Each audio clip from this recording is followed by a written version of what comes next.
todos! A aula de hoje aqui vai ser sobre luz, ondas e partículas, né?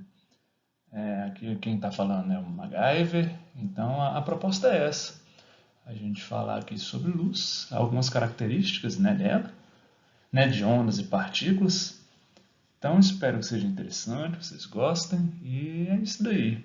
Não vou me adentrar muito em particularidades, assim, né, coisas mais densas do conteúdo, porque a ideia é mostrar essas características, né, de radiação eletromagnética para que seja um papo bem descontraído.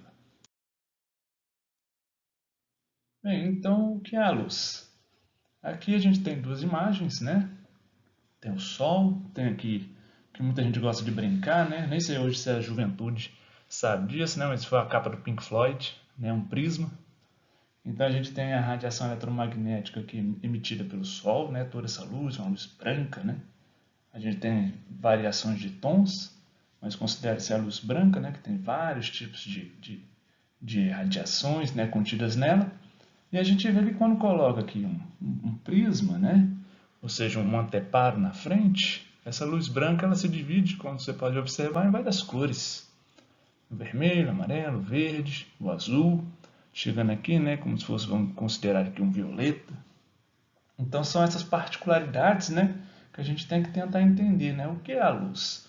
Parece às vezes, né, que é só um raio, né, que contém várias informações, vamos dizer assim, né, dentro dela. Todas as informações a gente consegue enxergar, né? Será que é só isso? Ou seja, a luz que o Sol emite, né? A gente pode ir colocando aqui um prisma, né? Tendo o que a gente conhece como o fenômeno da refração, né? Ou seja, ele sai aqui de um meio, ele passa por um outro meio, né? Que é aqui esse cristal, e ao retornar ao outro meio, né? Ela sofre um desvio e consegue separar, né, nesses vários comprimentos de onda, né? A gente vai falar mais sobre isso. Consegue dividir nessas cores. Então é só isso que contém a luz? Não, então vamos ver o que mais tem a luz, né? Bem, a luz emitida pelo Sol é constituída por diversas ondas eletromagnéticas, ou seja, um amplo espectro eletromagnético. O que eu quero dizer com isso? Quando a gente olha ali o arco-íris, né? Igual a gente viu ali no prisma, né? A gente consegue ver várias cores. A gente tem aqui um tom violeta, um tom azul, vindo para o verde, para o amarelo, né? Para um alaranjado, um vermelho. O que isso nos quer dizer, né? Que essas variações de cores, né, também significam que são coisas diferentes que estão contidas na luz, né? A gente consegue dividi-las nesses que nós conhecemos como comprimentos de onda, né? Aqui a gente tem uma medida de comprimento de onda de 400 nanômetros, ou seja, bem pequenininho, né? O nanômetro, aqui onde a gente tem o metro, né? O símbolo aqui, né? A configuração nano significa 10 vezes elevado a menos 9 o metro, ou seja, bem pequenininho. E aí a gente vai aumentando nesse comprimento de onda e assim a gente vai tendo o quê? Faixas diferentes, né? Nesse espectro ao olho humano.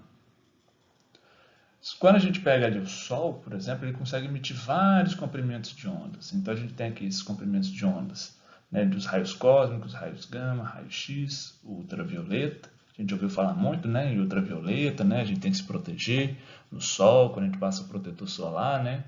Aqui o ultravioleta A, B, C. Quando a gente compra um protetor solar, lá vem escrito, né? Proteção UVA, UVB, né? A gente vê aqui que essa pequena faixazinha, né, do que a gente consegue enxergar, né, ou seja, visível ao olho humano, é só isso daqui, é muito pequeno, né, dentre tudo que a gente está apresentando, né, do que se apresenta nesse slide, né, você vê que é só uma pequena faixa que o olho humano consegue visualizar. O restante a gente consegue sentir, né, ou a gente sofre, né, interferências na nossa vida, né, ou até de outras maneiras, né, pelos raios, né.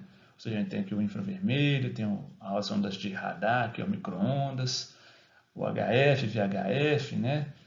Para quem lembra mais ou menos, tem as antenas, né? O HF, VHF, ondas de rádio. Então, o que quer dizer, né? A diferença entre essas faixas, né? Que a gente pode definir aqui como faixas desses raios, né? É justamente o tamanho deles. É o comprimento de onda deles, né? Quando a gente vê aqui os raios cósmicos, eles dão aqui, ó, 10 a menos 15, 10 a menos 14, 10 a menos 13, um metro, né? Considerando o metro. E você vai vendo, né, que aí esses comprimentos de ondas progressivamente eles vão aumentando. Eles vão aumentando até que chegam a ondas bem longas, né, 10 a 7 metros, né? Já tem, vocês já passaram já de ondas de rádio, né? Que são ondas longas. E uma outra característica é a frequência deles, né? A gente tem frequências bastante elevadas aqui no início, né? Considerando os raios cósmicos. E ao passo que a gente vai caminhando, né, para a direita, a gente vai observando que essa frequência vai reduzindo, né? Chegando também aqui, né, quando a gente escuta nas ondas de rádio, né, 890 kHz, né, 890 MHz. Isso tudo influencia o quê? Em relação à frequência. A frequência vai reduzindo, né, ao passo que a gente caminha aqui para a direita nessa escala. Então a gente pode perceber que, né, percebe-se que tem essas distinções, né, e o ser humano consegue simplesmente só enxergar isso. Mas nós temos, né, conseguimos sentir o infravermelho, né, a gente já viu câmeras, né, quando a gente observa, vê nos noticiários da TV câmeras infravermelho, os raios ultravioleta do sol, né, que é danoso para a pele, os raios X, né, quando a gente vai fazer uma radiografia, né, raios gama, a gente escuta muito quando fala de usina nuclear, né, emissão de raios gama. Então isso daqui é costumeiro, né, para nós e essa é uma diferença básica entre eles, né? É o comprimento de onda e a frequência, né? Quanto maior o comprimento de onda, né, que a gente está vendo aqui, menor a frequência. Quanto menor o comprimento de onda, né, quando a gente observa que raios gamas, né, menor o comprimento de onda, maior a frequência. Então essa é uma relação que existe entre eles. Bem, para a gente compreender um pouco, né, um feixe de radiação eletromagnética é produto de campos elétricos e magnéticos oscilantes. Ou seja, eu tenho aqui nesse sistema tridimensional, né, no X, Y e Z, eu tenho que perpendicular a eles aqui eu tenho igual que o campo elétrico e perpendicular a ele eu tenho que um campo magnético. Então a onda eletromagnética ela é constituída disso, de um campo elétrico e campo magnético. Né? No vácuo, a velocidade, né, alcançada é de aproximadamente, né, 3 vezes 10 oitava metro, aqui tem uma inconsistência, é quilômetro vezes segundo a menos 1, ou quilômetro por segundo. Tá? Aqui tem um pequeno errinho, que a gente pode colocar aqui, quilômetro por segundo, é bastante rápido, certo?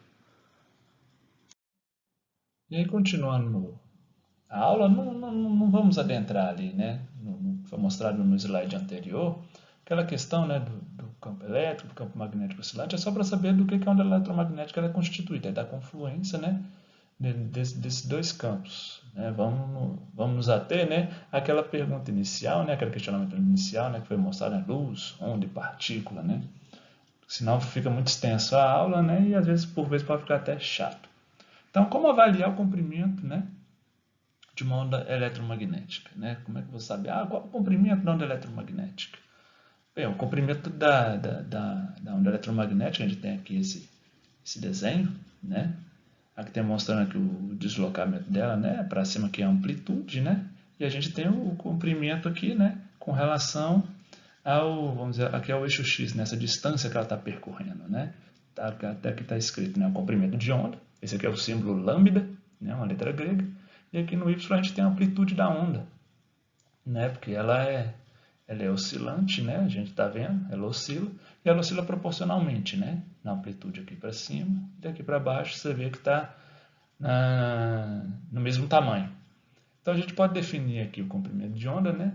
Como o intervalo, por exemplo, entre duas cristas dessa onda, né? Considerando esse ponto aqui e esse outro ponto. Aqui a gente define o quê? Como o comprimento de onda. Também poderia ser de dois vales, daqui a aqui, a distância, né, a medida será a mesma. Então é assim que é determinado o comprimento da onda, né? É bastante simples. A gente, então, a cor da luz, né, depende da sua frequência, né, ou do comprimento da sua onda, né? É uma coisa relacionada com a outra, né, melhor dizendo, né? Aqui melhor, a cor da luz depende, né, de sua frequência e seu comprimento de onda, né? A radiação de grande comprimento de onda tem frequência menor do que a radiação de pequeno comprimento de onda, né? Como foi dito lá inicialmente. E a amplitude da onda se relaciona com a sua intensidade ou brilho da radiação, certo? Então, esses são detalhes que a gente pode depender aqui da amplitude e do comprimento. Aqui a gente está falando de onda eletromagnética, tá? Não vamos confundir, por exemplo, com ondas acústicas, ondas de som, que aí já é um outro tipo de trabalho e de pensamento, tá, gente? Não vamos confundir, às vezes fica pensando também que esse tipo de onda aqui é a mesma que uma onda sonora, por exemplo. Bem, então aqui é uma avaliaçãozinha simples, né? Do que já até havia sido dito, aqui só mostrando. E com relação à frequência dela, então a gente vai ter o ciclo da onda, né? Que a gente pode considerar desse ponto aqui até esse, né? Então a gente pode falar assim como a frequência dela para realizar um ciclo.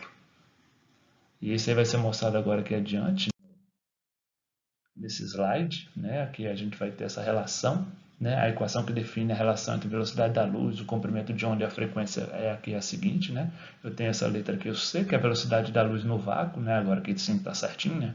Quilômetro vezes segundo a menos 1. E ele é, vamos dizer, proporcional, né?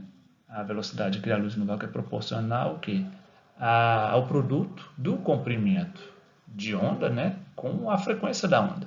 Sendo o comprimento de onda que a gente coloca em nanômetros, 10 elevado a menos 9, né, vezes o metro. E a frequência da onda a gente estabelece aqui como hertz, que também pode ser dito como segundo a menos 1.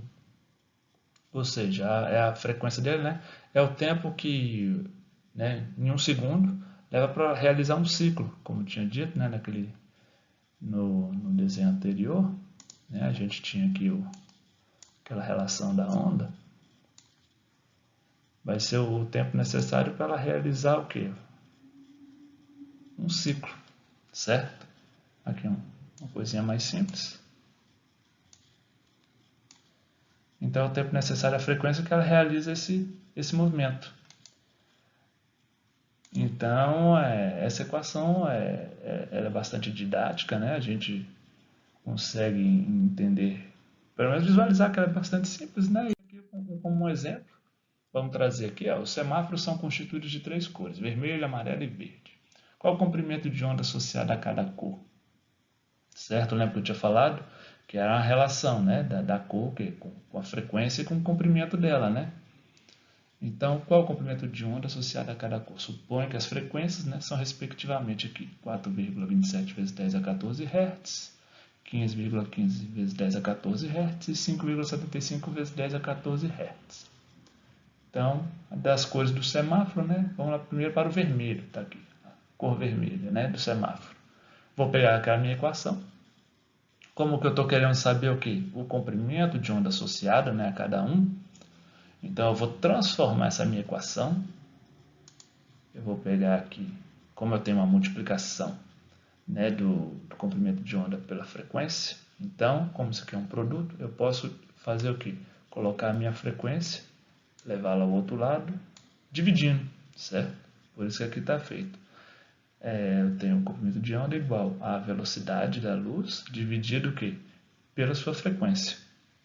Então, fazendo esse produto, vamos só voltar aqui para o ponteirinho laser, fazendo aqui essa divisão, quer dizer, então eu tenho a minha velocidade, lembra como eu tinha dito anteriormente, que é 3 vezes 10 oitava quilômetro por segundo, dividido por 4,27 vezes 10 a 14 Hz, porque aqui as frequências são respectivamente, né? Então aqui é a frequência do vermelho, a frequência do amarelo, a frequência do verde. Então eu faço a divisão, 3 vezes 10 oitavo, dividido por 4,27 vezes 10 a 14, que é igual ao quê? A 702 nanômetros. Então aqui tem umas continhas de matemática básica, né? De como tirar do denominador, passar o numerador não esquecendo, né? Que aqui está positivo, quando passar, né? A gente tem que fazer aquelas relações, né? Porque aqui é 10 a menos 9 o metro, lembrando, né? Então tem que tomar cuidado nessas continhas para não errar a escala, né? Senão fica uma vírgula para lá, uma vírgula para cá, então acaba errando. Não vou mais entrar nesses detalhes, né? Mas só para vocês tomarem cuidado na hora de fazer essa divisão.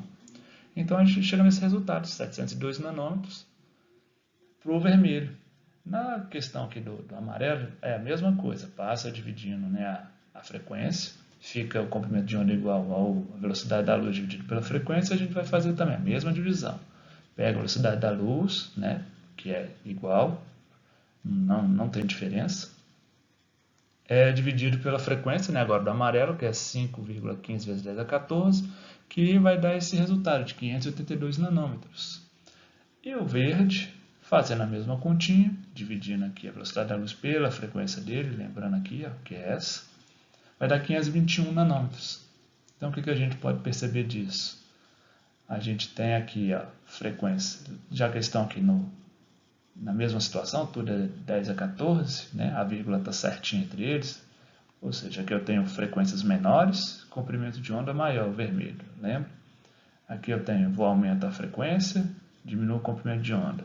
Aumento mais um pouquinho a frequência, diminuo mais um pouquinho o comprimento de onda. Vou tornando ele, né, lembra daquela escala inicial, né, naquele desenho inicial que eu tinha colocado, né? Eu estou recuando o quê? À esquerda naquele desenho. Então, é bem simples fazer esses cálculos, né? Não tem dificuldade, a gente tem essa constante, né? A velocidade da luz é uma constante, esse Czinho, então que vai variar com o nosso comprimento de onda e a frequência da luz. E aí, a gente fala de radiação eletromagnética, tudo, a luz tem uma particularidade interessante, que é o que? Ela pode se apresentar como uma onda e a luz se apresenta como uma partícula. É o que eles chamam, né, de dualidade onda-partícula. Né? Ou seja, a gente tem aqui, né, está vendo que é uma partícula, se olhando no espelho, né, está vendo que é uma onda, né, uma chargezinha, né, que é para tornar a coisa divertida. Até agora a gente não falou disso, né, só falou de algumas particularidades, né, e até porque a gente também tem tratado, né, eu tratei aqui com vocês falando sobre a onda, né, o comprimento dela, tudo, como se fosse, né, a radiação eletromagnética como se fosse somente uma onda, né, não como uma partícula.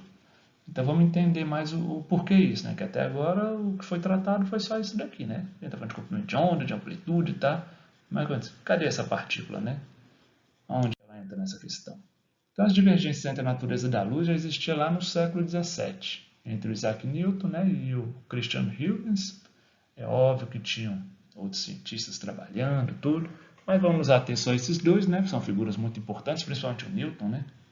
As pessoas às vezes não podem nem saber muito bem o que ele fez, mas a tendência é que já tem ouvido falar nesse nome, né? Principalmente se, né, na escola, fala-se muito, nas aulas de física, né? Sempre muito sobre o Newton.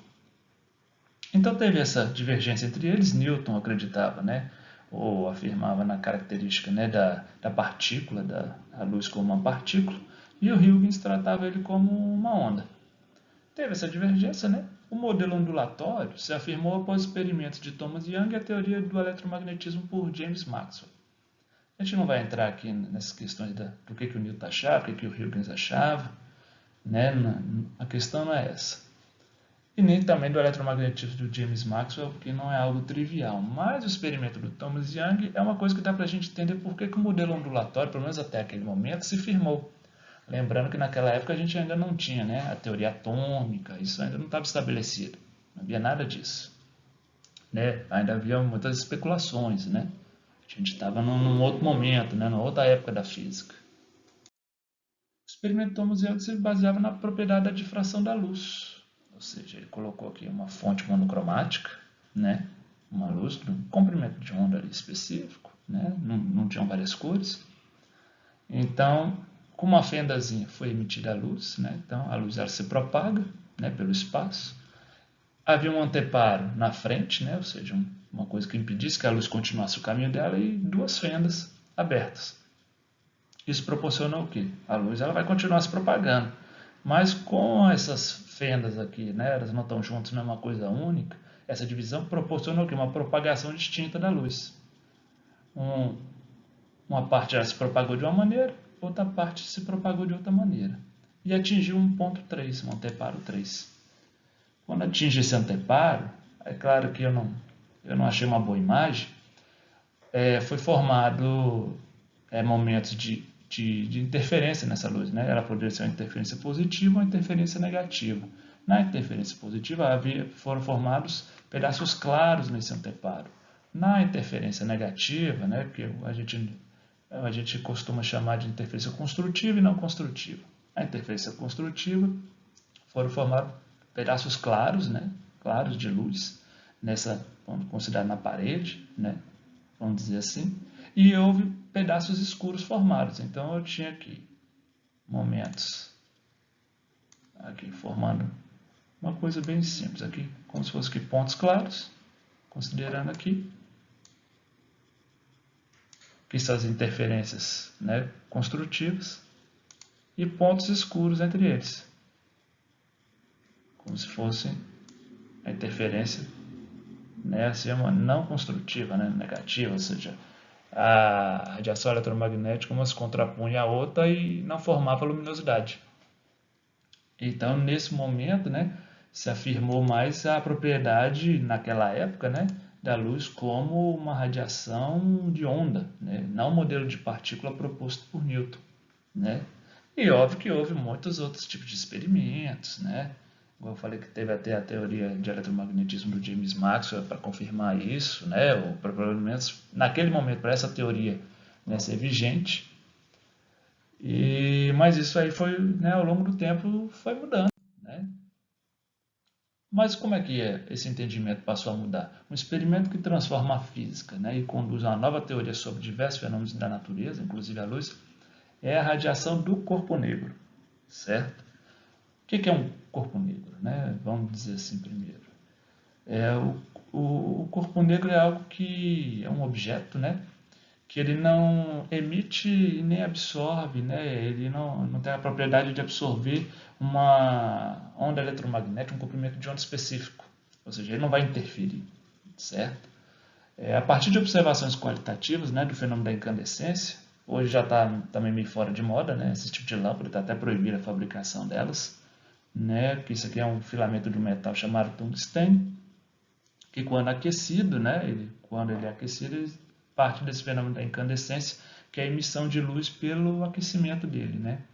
Foi percebido que um objeto aquecido emitia luz com maior brilho e intensidade dependendo da energia que é fornecida ao sistema ou a esse objeto. Então, para determinar quantitativamente, foram feitas medições de intensidade da radiação em comprimentos de ondas distintas em temperaturas diferentes, porque até então isso aqui era qualitativo, era uma observação. Eu vi o brilho, se eu coloco mais energia, brilha mais. Menos energia, brilha menos. Mas quantitativamente, o que isso quer dizer? Certo? Até porque isso daqui, se a gente lembrar da lâmpada, né? Quando ela emitia luz, ela aquecia bem. Se a gente colocasse mais energia, aquecia mais ainda, o brilho aumentava, a intensidade também. Certo? E até a própria coloração.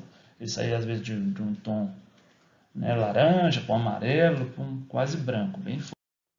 Então, a partir de um objeto muito quente, denominado corpo negro, foram extraídos dados considerando a intensidade da radiação emitida, o comprimento de onda e a temperatura. Aqui está um gráfico, né? Então a gente está considerando a radiação emitida, certo? Está aqui a densidade dela, o comprimento de onda e as faixas de temperatura, né, que estão em cada área, né, desse gráfico formado, né? Em cada curva formada, né, eu tenho uma determinada temperatura. Novamente ressaltando, né, que o corpo negro significa que esse material não tem preferência em absorver ou emitir um determinado comprimento de onda. Até porque se ele tivesse, né, por exemplo, ele absorve em 1000, então a gente ia ver uma falha nesse gráfico, né? Ou ele não emite, por exemplo, em 500. Então a gente ia perder um dado importante. Por isso que o corpo negro ele não pode ter uma interferência grande, pelo menos nas faixas estudadas, né? No mínimo isso, né? Ele não pode interferir na faixa de estudo que você queira. Então, bem, o que a gente pode perceber nisso daqui, né? Quando eu tenho temperaturas mais baixas, significa que eu estou tendo o pico dele é menor, ou seja, a densidade de energia emitida é menor. A gente tem um espalhamento aqui, né? um decaimento menor, né? É óbvio também, como ele cresce pouco, ele também decai, né? Não tão grande como nos outros gráficos. E é visível que o pico dele, aqui é pouco, né, porque esse dado não ajuda muito, o pico dele se dá em comprimentos de ondas maiores. Ao passo que vou aumentando a temperatura de 3.500, agora eu passo para 4.000, eu tenho um deslocamento. É perceptível, né, para a esquerda, né, ou seja, para comprimentos de ondas menores, né, com a elevação da temperatura, eu desloco para comprimentos de ondas menores e eu aumento a minha densidade de energia emitida. Eu passo para 4.500, tá? Essa é a mesma coisa. continuo deslocando para a esquerda, ou seja, vou diminuindo o comprimento de onda, relembrando, né, da fórmula lá de C, né, da velocidade da luz, igual lambda vezes o Ni, né, que é a frequência, né, aquele Vzinho é o Ni. Se eu diminuo o comprimento de onda, eu vou aumentando a frequência, então eu estou aumentando a temperatura, aumentando a minha densidade de energia, reduzindo o meu comprimento de onda, logicamente também está o quê? Aumentando a frequência. Quando eu passo para 5.000 K, né, 5.000 Kelvin de temperatura, desloca-se ainda mais, né? Aí aqui ele vai botando variações de cores, né, até porque isso vai mudando, né, o pico máximo, né, são também cores distintas, né, relembrando, né, que comprimento de ondas, frequências, cores também diferentes. Então em 5.000 Kelvin ele desloca para comprimentos de ondas menores, e aqui o máximo observado, né, dentro do que foi possível fazer, pelo menos nesse gráfico aqui, eu tenho um comprimento de onda bem menor do que a 3.500, eu tenho uma densidade de energia bem maior, comparado a esse daqui. E a curva, né? Você vê que o máximo de intensidade ela cresceu rapidamente. E até o decaimento também é grande, né? Porque aí é com relação mesmo à formação do gráfico. Então o que dá para depender disso? Aumenta-se a temperatura, aumenta-se a densidade energética, né, emitida, reduz-se o comprimento de onda dessa luz emitida e, consequentemente, aumenta-se a frequência. Mas o que isso nos ajuda? Para explicar esse comportamento, né? Para explicar esse comportamento do corpo negro, utilizou-se a teoria vigente sobre radiação eletromagnética em termos de onda.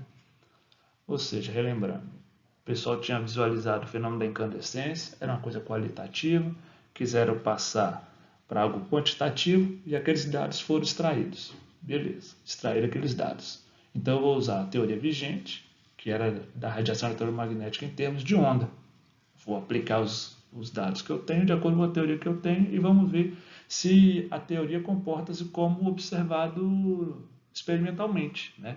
Até com a teoria ela ter alguma validade ou ela, né, se afirmar um pouco mais, quem sabe até virar uma lei, ela tem que ter consonância com os dados observados experimentalmente. O problema foi, além de não conseguir explicar o fenômeno, os cientistas previram o que ficou denominado como catástrofe do ultravioleta. Segundo a física clássica, qualquer corpo negro que estivesse a uma temperatura diferente de zero deveria emitir a radiação ultravioleta intensa. É até bizarro, né, essa previsão da física clássica, ou seja, se qualquer corpo negro que estivesse a uma temperatura diferente de zero deveria emitir uma radiação ultravioleta intensa, vamos extrapolar ainda que o ser humano não seja um corpo negro, a gente não tem uma temperatura em zero, né? Nossa temperatura é 36,5 graus, né? Graus Celsius, até a gente deveria emitir algum tipo assim de radiação, né? Sendo que nós emitimos, mas não na questão do ultravioleta, a gente deveria emitir radiação ultravioleta. Então é um pouco até bizarro essa previsão. Objetos muito quentes deveriam emitir radiações em alta frequência, né? Seria essa a previsão da física clássica. E a gente viu que a 3.500 Kelvin não tem emissão de radiação ultravioleta no gráfico anterior, a gente também percebeu, né? Só lá 5.500 Kelvin, né? Que ela ia se deslocando para a esquerda, né? Aumentando a frequência, tudo, mas não se comporta desse jeito. Ou seja, a previsão da física clássica ela é furada nesse sentido, né? Porque, sendo diferente de zero, uma radiação ultravioleta intensa não foi observada, né? E até no nosso dia a dia seria esquisito, né? Qualquer coisa que seja emitindo radiação ultravioleta, o ser humano, nada na vida sobreviveria desse jeito. Então, qual a conclusão? Uma nova proposta teórica deveria ser criada para solucionar esse problema. A gente tem uma observação experimental, a teoria vigente não dá suporte a isso que foi observado, então é correto, é lógico, né, que se pense em uma nova solução para isso, né, uma nova teoria para isso. Aí, no início do século XX, Max Planck propôs que a troca de energia entre a matéria e a radiação ocorre em quanta, ou seja, em pacotes de energia. É o quantum também, né, a gente chama de quantum. Então, é uma coisinha básica que ele propôs foi isso, que a troca de energia entre a matéria e a radiação ocorre o quê? Em quantas? Em pacotes, certo? Essa troca ocorre em pacotes. Ao oscilar em determinada frequência, Ni, os átomos só poderiam trocar energia com a sua vizinhança em pacotes da ordem D. Então ele propôs essa equação, que a energia é igual, né, a um H, que é a constante de Planck, vezes a frequência. Então a energia, né, da radiação, ela seria calculada a partir disso. Você pega a frequência dela, multiplica pela constante de Planck, aqui está o valor, 6,6 vezes 10 a menos 34 Joule vezes segundo, e assim você vai ter o quê? A energia dela. Aqui é só mesmo para saber como é que é calculada essa energia, mas o principal da proposta do Planck é do que decorre de que a interação, né, a troca, né, da matéria com a radiação ocorre em forma de pacotes de energia. Ou seja, não é de qualquer maneira, não é com qualquer valor, não é de qualquer jeito. Mais ou menos contrapondo a física clássica, que saiu de zero, você emitiria uma radiação ultravioleta, né? Ou seja, não é assim. Então, na física clássica, um objeto pode oscilar com qualquer energia, mesmo em baixas temperaturas, emitindo ondas em alta frequência. Aqui, na proposta do Planck, em baixas temperaturas, não existe energia suficiente para estimular a oscilação do objeto em altas frequências. Com isso, não haverá emissão da radiação ultravioleta, justamente por esses pacotes de energia que são trocados, né? É uma coisa que tem que ter uma proporção para que algo aconteça, tem que ter um determinado valor para que algo aconteça, né? Você não emite ondas de alta frequência com qualquer tipo de energia, com qualquer energia que você fornece ao sistema, com qualquer temperatura. Você tem que atingir um determinado valor para isso. Isso que é o principal da proposta dele. Contudo, somente a proposta do Planck não ajudaria a desmontar a teoria de ondas. Tudo bem, a gente percebe que ele ajudou a explicar, né, aquele fenômeno lá do corpo negro, a proposta dele ajuda, né? Ou seja, porque em determinado valor de energia, eu vi que eu tinha um determinado comprimento de onda, né? A gente foi aumentando a energia, aumentava a energia, eu tinha um comprimento de onda menor e uma frequência maior. Se eu tinha baixas temperaturas, igual foi mostrado naquele gráfico lá atrás, a gente não teria determinados comprimentos de ondas, o máximo sendo emitido, né, alcançado por ele. Então, um outro experimento, né, como o efeito fotoelétrico, veio que ajudar a modificar esse pensamento, né? Novas evidências, né, deveriam ser agregadas para modificar esse pensamento da radiação uma onda, né? Ou seja, haveria que ter um outro comportamento. E o efeito fotoelétrico ajudou nisso, porque a onda se comportar como uma partícula. Como é que era a ideia do experimento? A gente tinha uma onda eletromagnética emitida, ela se chocaria, né, ou ela iria interagir aqui com um determinado metal, e esse metal faria o quê? Emitiria o elétron. Nessa época o elétron, a teoria, né, da existência do elétron, tudo já estava vigente, né? Isso foi no final do século XIX, com Thomson, os experimentos de Thomson. Então o elétron já estava incorporado já nesse momento, né? A matéria, né, como constituinte da matéria. Então houve a emissão de uma radiação eletromagnética, ela interagiu com o metal e emitiu um elétron. Como é que era mais ou menos isso, né, que foi realizado? Um feixe de luz incidente atingia essa placa, né, de um determinado metal. Essa placa estava contida dentro de um tubo de vácuo, e do outro lado a gente também tinha uma placa coletora, também um metal. Então esse feixe de luz incidente repelia, né, ou seja, expulsava elétrons constituintes desse material, né, desse metal, e ele alcançava o outro lado. Como esses elétrons alcançavam essa outra placa, ele fazia o que? Como estava ligado aqui a uma bateria, né, você tinha como medir isso, ele gerava o que? Uma corrente elétrica. Certo? Era possível, né, medir a corrente formada por esse feixe de luz incidente. E aí ficava aquele negócio, mas como é que pode? Eu emitir uma luz, ela atinge um metal e isso gera uma corrente elétrica. Algo devia estar o quê? Sendo emitido de uma placa para outra para que essa corrente se processasse e um amperímetro pudesse medir essa corrente.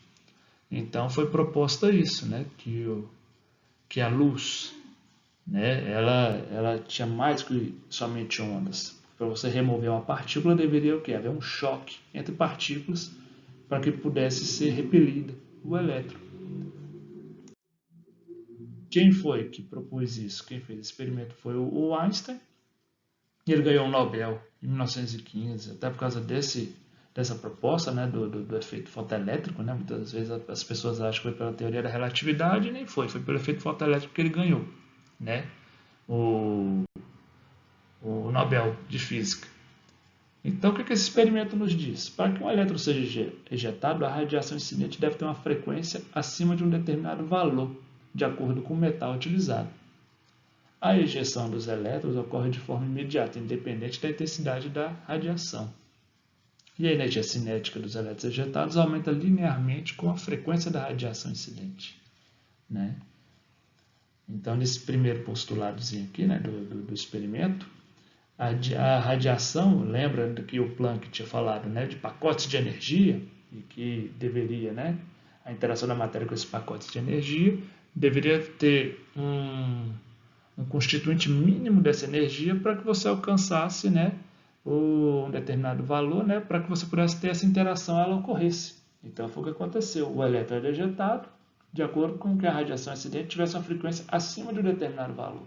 Então, se eu colocasse, por exemplo, uma frequência de uma radiação, vamos colocar uma radiação lá com pouca energia, né, que a gente viu lá, aumentava o comprimento de onda, diminuía, né, a frequência, uma radiação de rádio, ela não vai fazer nada. Se eu colocasse, por exemplo, a radiação ultravioleta, que é uma radiação mais energética, aí muitas vezes a interação com o metal era correta e o elétron era ejetado. A ejeção dos elétrons ocorria de forma imediata, ou seja, a luz ao ser incidida, independente da intensidade dela, né, ou seja, se eu aumentar mais ainda, né, aquele brilho da luz, né, ou seja, se eu mandar mais radiação eletromagnética, a ejeção ela ocorre de forma imediata. E a energia cinética dos elétrons aumenta linearmente com a frequência da radiação incidente. Ou seja, os elétrons vão se mover mais rapidamente, vão ser ejetados mais rapidamente, a partir do momento que eu também aumento a frequência dessa radiação, porque será uma radiação mais energética. Né? Então eu vou alcançando essa capacidade de ejetar elétrons mais rapidamente. Bem, então as explicações de Einstein se baseiam no entendimento de que a radiação eletromagnética é composta por partículas denominadas depois como fótons. A gente tinha aquela emissão, para remover aquela partícula, né? A ideia era o quê? Que havia um choque, e nesse choque a transferência de energia, né? Dos fótons, né? naquela placa metálica, e assim você haveria o quê? A ejeção dos elétrons até para você ter uma nova conformação daquele sistema, né? Uma redução de energia naquele sistema. Então esses elétrons eram emitidos. Os fótons podem ser entendidos como pacotes de energia, sendo que a energia desses fótons tem relação com a frequência da radiação. Lembrando aquela equação de Planck, né? Então, os pacotes de energia, a energia emitida vai depender do quê? Ela é proporcional à radiação, que é uma constante. Então, aqui vai depender basicamente essa energia emitida da frequência da radiação. Portanto, a radiação ultravioleta possui maior energia do que a luz visível ou as ondas de rádio. As diferentes frequências, né, determinam a energia dos fótons. Lá no início, né, da aula foi mostrado, né, aquele gráfico, né, onde aqui da esquerda para a direita, né, a gente tinha diversas frequências, né, da luz, e ali era visível, né, o comprimento de ondas menores, frequências maiores, vai caminhando para a direita, frequências, né, menores, comprimentos também, aí comprimentos maiores, e a energia ela vai ser o quê? Proporcional a essa frequência, certo? Então, radiações mais energéticas, né, dentro daquele desenho na esquerda, radiações menos energéticas, mais na parte da direita. Né? É óbvio que essa energia, isso que a gente fala, também depende do que você quer utilizar, essa radiação eletromagnética. Bem, então era isso, a proposta da aula, era mostrar essa dualidade onda-partícula. Era uma coisa simples, só mesmo para contextualizar, nada de muito específico, muito difícil, é só para entender como as coisas vão alterando ao longo do tempo e novas propostas vão surgindo a partir dos fenômenos que são observados ou dos experimentos que são feitos, né, se aquela teoria vigente ela não consegue abarcar aquilo que o ser humano visualiza, né? E então foi isso, gente. Espero que tenham gostado. Até a próxima. E só para mostrar aqui, aqui as referências bibliográficas das imagens e de onde foi retirado o conteúdo utilizado para falar dessa aula.